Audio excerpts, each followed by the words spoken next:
Sir ये जो B आपके अंडर में जो बीएलओज है, जो एसआईआर मैपिंग का काम शुरू है, आपके अंडर में लगभग 11 बीएलओज है।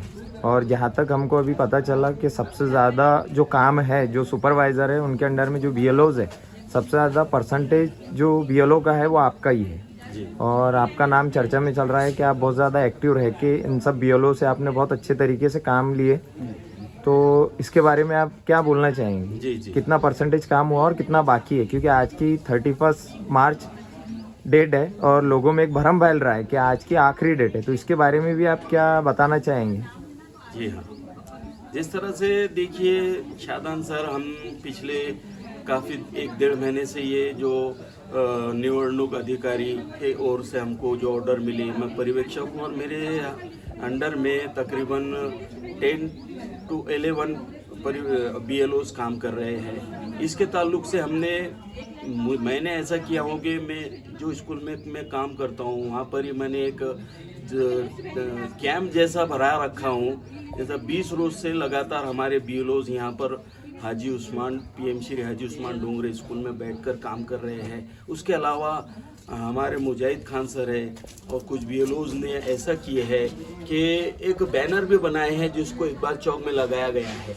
और उसी के बाद में हमने जन जागृति के लिए नगर परिषद मुख्य अधिकारी श्रीमान गणेश पांडे साहब को भी हमने अल्टीमेटम देकर निवेदन किया था कि अच्छा होगा कि इस इलाके में थोड़ा सा एडवर्टीजमेंट ऑटो के ज़रिए करा दिया जाए और जन जागृति कर दी जाए, जिसके फलस्वरूप यहाँ पर जो पैनिक क्रिएट हो रहा है लोगों के अंदर कि भाई 31 मार्च इसकी लास्ट डेट है मैपिंग की।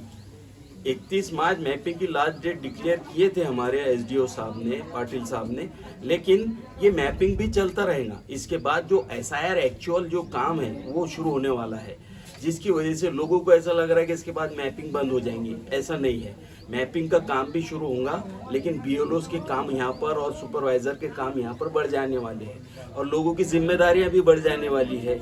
और जो सामाजिक कार्यकर्ता लोग हैं जैसे कि शादान भाई है, उसके बाद में हमारे है, उसके बाद में दानिश है और शादान सर के साथ में बहुत सारे ऐसे सामाजिक कार्यकर्ता है, सोशल वर्कर, जो इसमें भिड़कर काम कर रहे हैं। हमारे जो इलाके के मस्जिद है, मस्जिद में उसमें मौलाना लोगों से हमने ऐलान करवाने लगा है कि ये काम जल्द से जल्द निपटे। क्यों? क्योंकि इसमें C1 और C2 के लिए जो प्रूफ डॉक्यूमेंट्स लगने वाले हैं, ताकि हमको वो मौका मिल सके कि हम वो सारे प्रूफ और डॉक्यूमेंट्स यहाँ पर हमारे पास में प्रोवाइड कर सके, कहीं से निकाल ले हम। जैसे कि उसमें जो लगने वाले डॉक्यूमेंट्स हैं वो है, समझो अपनी एजुकेशन सर्टिफिकेट है, LIC सर्टिफिकेट, कोई बैंक सर्टिफिकेट, कोई लैंड ओनर का सर्टिफिकेट, कोई अपना ऐसा सर्टिफिकेट जो हमको इस बात को जाहिर करता है कि जैसे बैंक सर्टिफिकेट हो गए, पोस्ट ऑफिस सर्टिफिकेट हो गए और पासपोर्ट सर्टिफिकेट हो गया, लाइसेंस वगैरह नहीं, आधार को इसमें उन्होंने अहमियत नहीं दी है। एक 10 जो लिस्ट है उसके अंदर ये सर्टिफिकेट हमको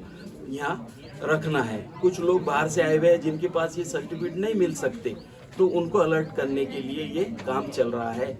और इसमें मैं बहुत आभारी हूँ हमारे शादान सर का कि उन्होंने मुझे मौका दिया कि ये इस SIR के बारे में 2 शब्द कहूँ।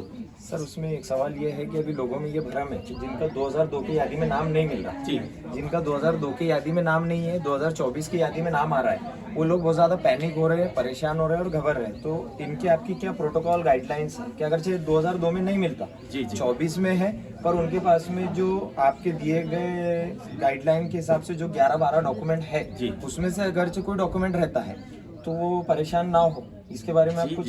ये जो मुद्दा है इसके बारे में मैंने हमारे तहसीलदार खुमरे साहब से परसों के रोज़ जाकर बात किया हूँ और हमारे नायब से तहसीलदार वाग साहब से और जो वहाँ के क्लर्क है स्वप्निल, उनसे भी मैंने बात किया हूँ। और अभी मैं वहीं जाने की तैयारी में हूँ कि ऐसे बहुत सारे केसेस है जो ऐसा दिखा रहा है ये ऐप की कोई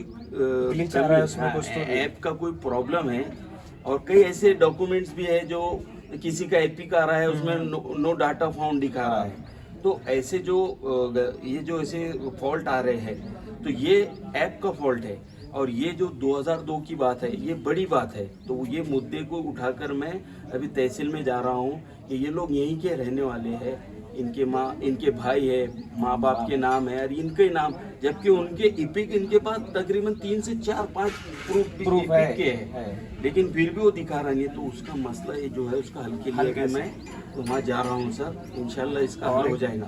एक सवाल सर उसमें कि कुछ लोगों का 2002 की यादी में कुछ नाम अलग है, 24 में नाम अलग है, वहाँ पर भी एक प्रॉब्लम आ रहा है बहुत से लोगों को कि जब हम ट्रेस कर रहे हैं, चेक कर रहे हैं मैपिंग में, तो वो नाम और ये नाम मैच नहीं हो रहा जी। एक एम्प्टी सीरीज का प्रॉब्लम है कि जिनके पुराने एम्प्टी सीरीज के कार्ड हैं उनका भी रिकॉर्ड नॉट फाउंड बता रहे हैं, तो उनको भी शायद परेशानी या पैनिक होने की जरूरत नहीं है, वो जाके अपना जो अभी का इलेक्शन कार्ड है उसको अपडेट करा सकते हैं और उसके बाद में भी वो मैपिंग हो जा रहा है। सर आपके पास जो मालूमात है, because you are very cooperative minded person.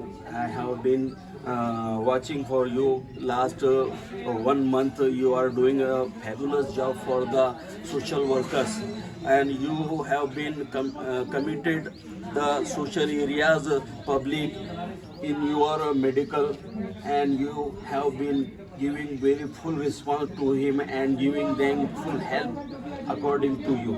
So sir, we are very helpful for to you because you are separately doing a well done job. Sir मैं ये बता रहा था आपको कि ये जो आपने मुझसे पूछे है कि भाई इनका डाटा यहाँ नहीं दिखा रहा है, नाम भी नहीं आ रहा है, तो ऐसे बहुत सारे केसेस मैंने सॉल्व किया हूँ। वहाँ जाकर उनके जो लोग हैं उनके पेरेंट्स का वहाँ पर प्रूफ लेकर और एपिक में जो डाटा नो फाउंड दिखा रहा है तो उसका 7 दिन में सॉल्यूशन वो कर देते हैं। सिर्फ अपने